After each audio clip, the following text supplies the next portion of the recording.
Hello दोस्तों, good morning. कैसे हैं आप सब?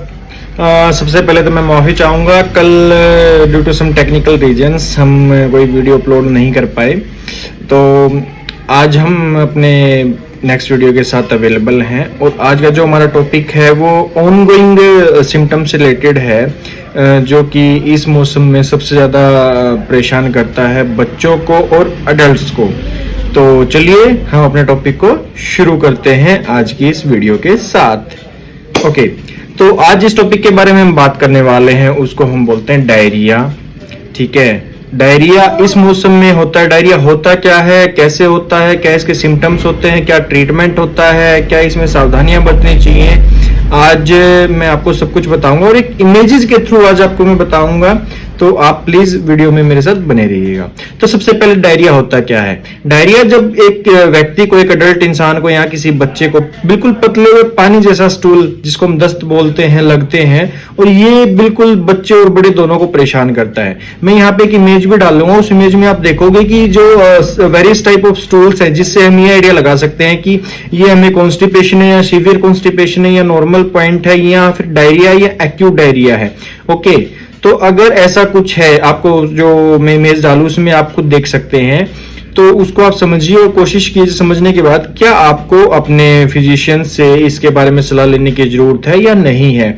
जनरली अगर डायरिया 2 दिन तक रहता है तो हम कंसिडर करते हैं कि इसके लिए आपको कोई थेरेपी लेने की जरूरत नहीं होती है, लेकिन अगर वो 2 दिन या उससे ज्यादा होता है तो आपको एक बार अपने फिजिशियन से बात करनी पड़ेगी।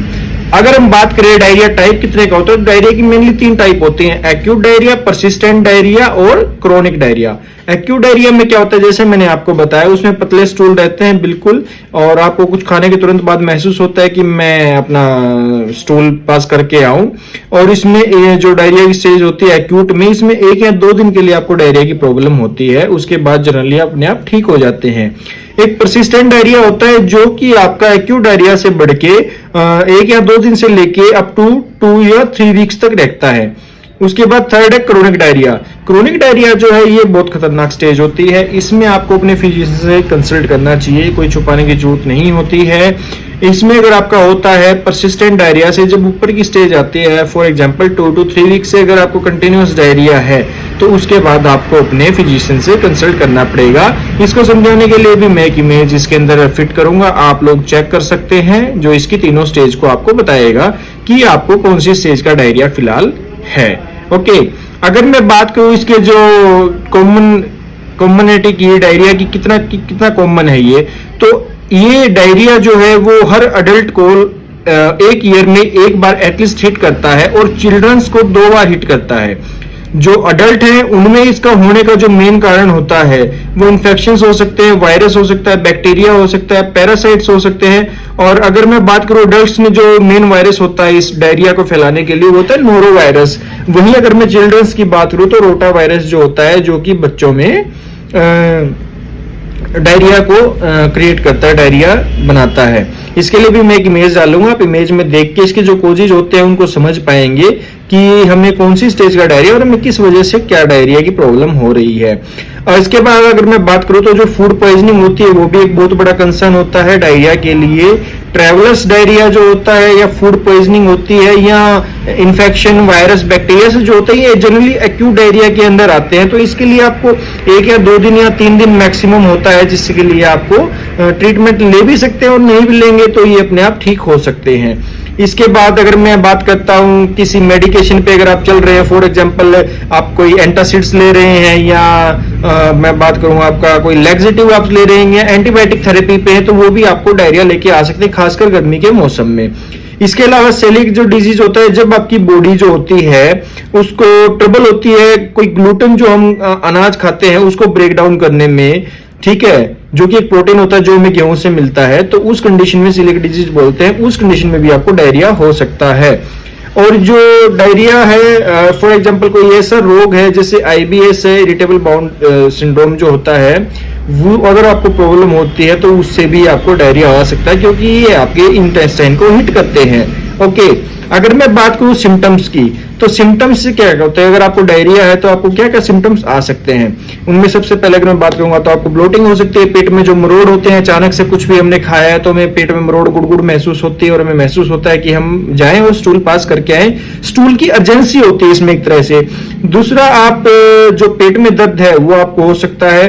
थर्ड, आपको जो अचानक से एकदम जो है आपको स्टूल पास करने की अर्जेंसी आएगी। इसके अलावा अपसेट जो आपका स्टमक है वो अपसेट रहेगा, आपका जी दुखी ही रहेगा, पानी की कमी हो सकती है, डिहाइड्रेटेड आपकी बॉडी हो सकती है, और आपको नोजिया भी हो सकता है, वोमिटिंग भी आपको महसूस हो सकती है। तो ये कुछ कॉमन सिम्टम्स हैं जो कि आपको होते हैं। वहीं अगर मैं बात करूं, अगर आपको क्रोनिक डायरिया है, तो क्रोनिक डायरिया के साथ कुछ और सिम्टम्स होते हैं जो कि थोड़े से खतरनाक होते हैं। फॉर एग्जांपल, आपको चिल्ली फीवर आता है बिल्कुल, और आपके जो स्टूल है उसके अंदर से ब्लड भी आ सकता है। तो ये आपको अगर ऐसा कुछ हो रहा है क्रोनिक डायरिया में, जैसे मैंने आपको बताया, आपको तुरंत अपने फिजिशियन को कंसल्ट करना पड़ेगा। इसके अलावा वेट लॉस है जो कि आपका हो सकता है, क्योंकि अगर आपको for more than 2 to 3 weeks अगर आपको डायरिया चल रहा है तो उसकी वजह से आपको वेट लूज भी हो सकता है। आपकी जो स्किन रहेगी ड्राई स्किन रहेगी। खासकर ये जो डायरिया होता है बच्चों को जरूर हिट करता है, ठीक है। तो उनको जो सिम्टम्स मैं आपको बता रहा हूं, आप सिम्टम्स से आइडिया लगा के ये आइडिया लगा सकते हैं कि इस बच्चे को कौन सी स्टेज का डायरिया अभी चल रहा है। और सबसे मेन बात मैं आपको बताऊंगा, बच्चों के मामले में कभी भी रिस्क ना ले, तुरंत अपने पीडियाट्रिशियन से इसके बारे में कंसल्ट करें। ओके, अगर मैं बात करूं ट्रीटमेंट्स की, तो ट्रीटमेंट्स के लिए वेरियस ऑप्शंस अवेलेबल हैं। मैं कुछ इमेजेस भी डाल रहा हूं जो कि one of the top brands हैं इसको यूज करने के लिए। अगर आपको अपनी फर्स्ट एड किट आपने अपना रखी तो उसमें आप इसकी 3-3, 4-4 मेडिसिन जो टैबलेट्स हैं वो रख सकते हैं फॉर इमरजेंसी केसेस के लिए, ताकि आपको अगर एक्यूट डायरिया की प्रॉब्लम होती है तो आप तुरंत वो टैबलेट्स लेके ठीक हो सकते हैं। तो अगर मैं बात करूं ट्रीटमेंट ऑप्शंस की, तो सबसे पहला जो ऑप्शन आता है एंटीबायोटिक्स का ऑप्शन आता है। उसके लिए मैं एक इमेज डाल लूंगा। इसके अंदर नॉर्फ्लॉक्स, सिप्रोफ्लॉक्सासिन, ओफ्लॉक्सासिन, मेट्रोनिडाजोल। अगर आपको नोजिया की शिकायत है साथ में और वोमिटिंग की शिकायत है तो आप मेटोक्लोप्रामाइड पेरिनोर्म टैबलेट आती है वो ले सकते हैं। और अगर आपको एसिडिटी साथ में क्रिएट हो रही है, वो जनरली नहीं होगी, फिर भी अगर आप लेना चाहे तो रेनिटिडाइन की टैबलेट्स ले सकते हैं साथ में। इसके अलावा लैक्टिक एसिड बेसिलस के जो सैचेट्स आते हैं वो आप ले सकते हैं। एंट्रोजर्मिन एक बहुत अच्छा ब्रांड आता है बच्चों के लिए, सस्पेंशन जिसके अंदर होता है वो आप बच्चों को दे सकते हैं।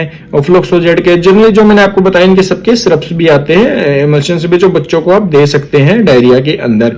पर बच्चों के मामले में आप कभी भी प्लीज सेल्फ मेडिकेटेड ना करें। आप अपने ऊपर ये चीज ट्राई कर सकते हैं, बहुत अच्छा आपको रिजल्ट्स मिलेंगे इसके अलावा जो मैं बात करता हूँ प्रीबायोटिक प्रोबायोटिक्स जो सैचेट्स आते हैं वो दे सकते हैं, क्योंकि एंटीबायोटिक्स थेरेपी जनरली क्या करती है, अगर आपको किसी एंटीबायोटिक बैक्टीरियल इन्फेक्शन की वजह से डायरिया है तो वो क्या करता है, वो आपके जो बैक्टीरिया है उसको तो खत्म करता ही करता है, लेकिन जो साथ में गुड बैक्टीरिया होते हैं जो हमारी बॉडी के लिए, इंटेस्टाइन के लिए, गट फ्लोरा के लिए इंपॉर्टेंट होते हैं, वो उनको भी डैमेज करता है। तो प्रीबायोटिक्स प्रोबायोटिक्स क्या करते हैं, वो आपकी जो इंटेस्टाइन का गट फ्लोरा है उसके अंदर जो गुड बैक्टीरिया होते हैं उसकी ग्रोथ को इंक्रीज करते हैं, जिससे कि आपका डायरिया नेचुरल तरीके से रुकता है और इससे आपकी इंटेस्टाइन की हेल्थ भी मजबूत होती है। इसके अलावा आप बहुत सारा पानी पी सकते हैं, जितना आप पानी पिएंगे, और ओआरएस की आप थेरेपी ले सकते हैं, जिससे आपकी बॉडी में जो ब्रेकडाउन हुआ है, इलेक्ट्रोलाइट्स ब्रेकडाउन हुआ है, वो आपका कंप्लीट हो। ओके, इसके अलावा कुछ फ्रूट्स है, फ्रूट्स के लिए मैं एक सेपरेट चार्ट इसके अंदर डाल रहा हूं, अगर आप देखेंगे उसके अंदर बनाना हो गया और भी बहुत सारे हैं, पोटैटो हो गया, मैश पोटैटो हो गया, वो सारी चीजें आप इसके अंदर देखेंगे। मैं इमेज जो डाल रहा हूं उसको आप देख सकते हैं। ये फ्रूट्स आप जनरली कंसीडर कर सकते हैं अगर आपको डायरिया की स्टेज है तो। इनफैक्ट मैं एक ऐसा चार्ट डालूंगा जिसमें आपको देखने को मिलेगा कि जो डायरिया है उसके अंदर हम क्या खा सकते हैं और क्या नहीं खाना चाहिए। ओके, और इसके अलावा कुछ और चीज है अगर, तो आप प्लीज मुझे कमेंट्स में बताइए, मैं आपकी कमेंट्स में जरूर रिप्लाई करूंगा। इस टाइम पे डायरिया सबसे ज्यादा हिट कर रहा है लोगों को। ऐसा नहीं है कि आप जाएं और तुरंत जाके आईवी फ्लूइड्स की थेरेपी ले डायरिया के लिए। हर डायरिया के लिए आपको आईवी फ्लूइड लेने की थेरेपी नहीं होती है।